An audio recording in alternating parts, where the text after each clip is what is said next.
Nous continuons nos enseignements. Proverbe 11, verset 2 nous dit quelque chose. Quand vient l'orgueil, vient aussi l'ignominie, mais la sagesse est avec les humbles. Alors, mon frère, ma sœur, je demande au Seigneur que par sa grâce, la sagesse de Dieu descende dans ton cœur. Car Dieu est avec les humbles. Il fait grâce aux humbles, mais il résiste aux orgueilleux.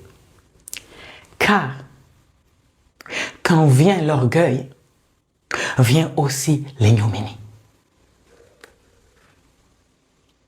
Mais la sagesse ne reste pas dans l'ego, il reste dans l'humilité. Il habite les humbles, devient humble, et que la sagesse de Dieu t'habite au nom de Jésus. Nous continuons cette étude.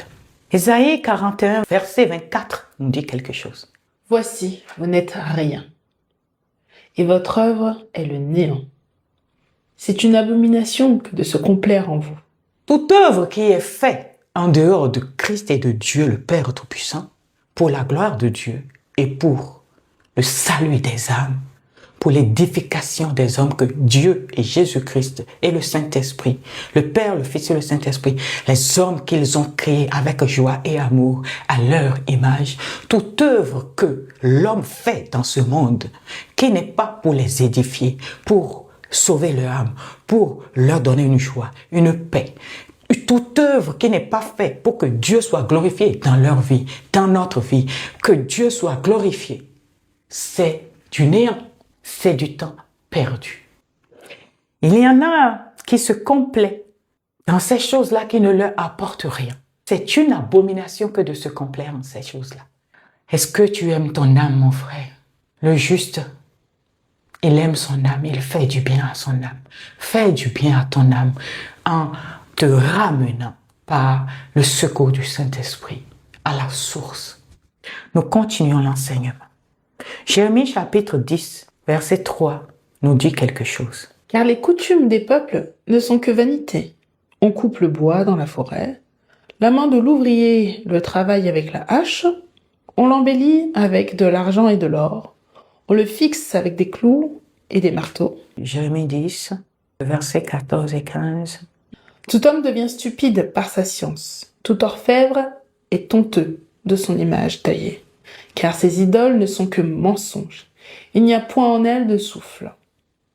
Elles sont une chose de néant, une œuvre de tromperie. Elles périront quand viendra le châtiment.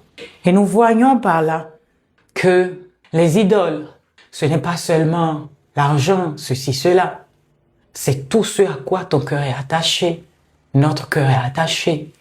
Les coutumes qui nous empêchent d'aller vers Christ, de marcher dans la sagesse. Les faux dieux de ce monde.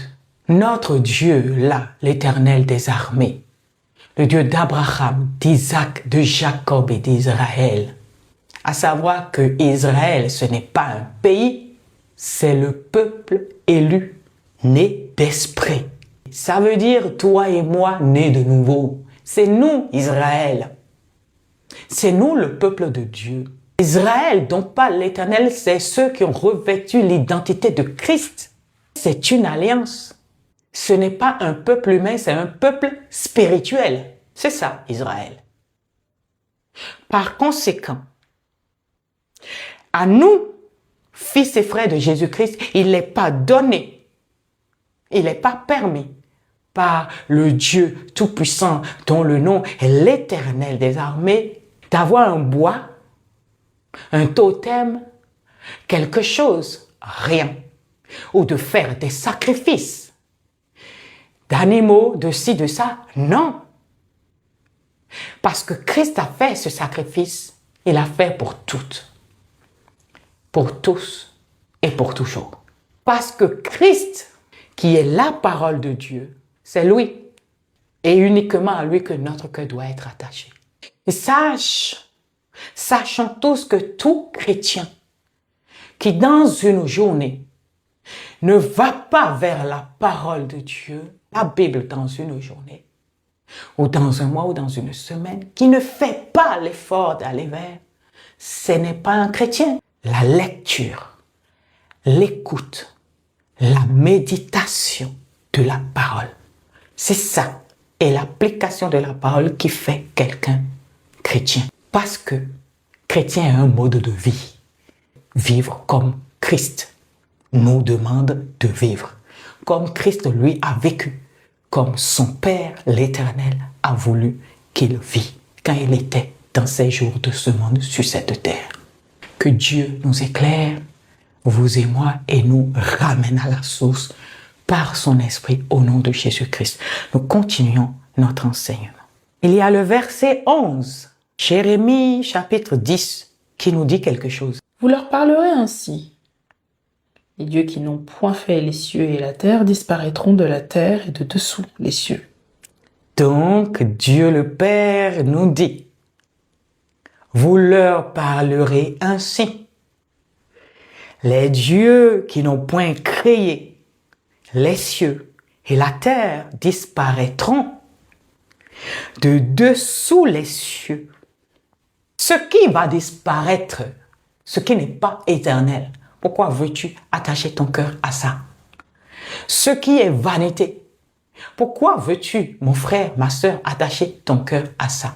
Une tempête et la maison pour laquelle tu as couru va s'écrouler. Si elle ne s'est pas écroulée sur toi et que tu restes en vie, rends grâce à Dieu. Parce que Dieu peut t'aider à reconstruire. Une voiture pour laquelle tu as couru, voler, mentir, marcher avec cupidité pour avoir. Un événement fâcheux, un accident, et tu ne l'as plus. Et si jamais tu meurs dedans, quelle est ta suite? Et si jamais Dieu te fait la grâce que tu restes en vie, mais tu as perdu la voiture.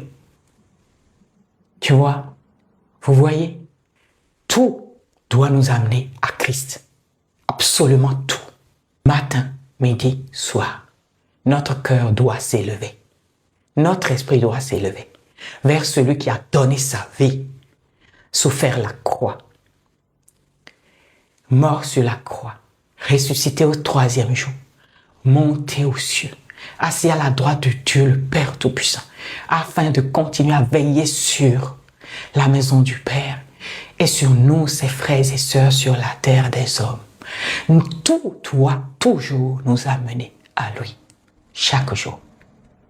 Que le Seigneur, par son esprit, nous guide vers lui chaque jour, au nom de Jésus. Amen.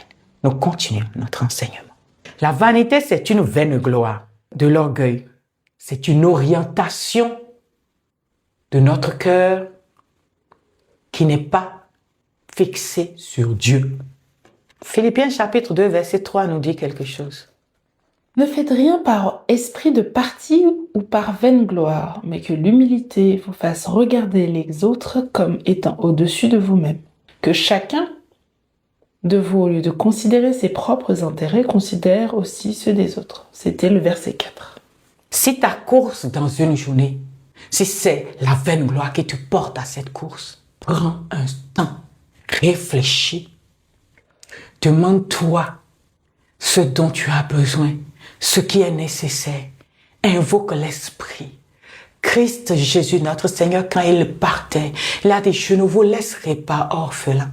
J'enverrai le Saint-Esprit, l'ami. Il vous rappellera ce que je vous ai appris. Parce qu'il se peut qu'on oublie. Et il vous enseignera de nouvelles choses. La Bible, de Genèse à Apocalypse, c'est les grandes lignes pour l'humanité tout entière. Mais pour la vie de chacun, l'esprit doit être l'ami, le guide, le confident. L'esprit doit être la personne qui doit toujours te donner ta direction. Le Saint-Esprit, il n'est pas comme Jésus. Jésus est très patient. Le Saint-Esprit, lui, il faut lui obéir tout de suite. Si tu l'invoques, il vient. Il ne force personne. Alors je vais te dire quelque chose. Si l'Esprit de Dieu, l'Esprit de Christ ne te guide pas, mon frère, tu es déjà mort. Tu es debout, tu es vivant, mais tu es mort. Tu vas courir. Tu vas semer. Tu vas planter. Tu vas chercher. Mais tu ne trouveras toujours qu'un tout petit peu. Tu ne sauras jamais d'où vient le vent de la vanité pour tout emporter. Croyez-moi, mes frères et sœurs, ce que je vous dis, je l'ai vécu. Je l'ai vécu. Je l'ai vécu, mes frères. Revenons à la source. Ne faites rien, ne faisons rien par esprit de parti ou de vaine gloire. Que l'humilité rentre dans notre cœur et nous fasse regarder Dieu comme étant au-dessus de nous. L'humilité doit nous faire voir le Saint-Esprit comme l'ami sans lequel nous ne pouvons marcher. Et l'humilité doit nous amener à considérer notre prochain comme nous-mêmes, à l'aimer notre prochain comme nous-mêmes. L'humilité doit nous amener toujours à ne jamais mépriser, pour quelque raison que ce soit, notre prochain, ni à lui tendre quelque piège que ce soit. Et le Saint-Esprit nous tend la main. Prenons cette main pour qu'il nous conduise dans cette dimension.